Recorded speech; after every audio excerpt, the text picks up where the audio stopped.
Paano mag-share ng affiliate link sa Facebook galing sa Shopee? Ito gawin natin. Punta ka sa Shopee apps. Kapag nandiyan ka na, hanap tayo, scroll down. Hanap ka lang ng gusto mong product na i-share. Yan.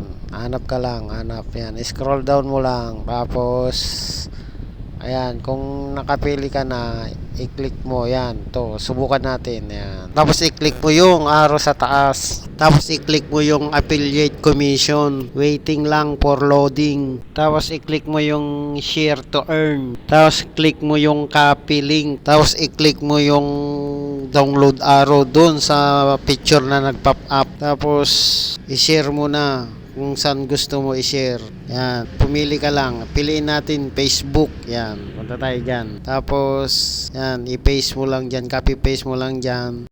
Then, click next. Then, click post. Tayo na lang natin. Naglo-loading pa. That's it.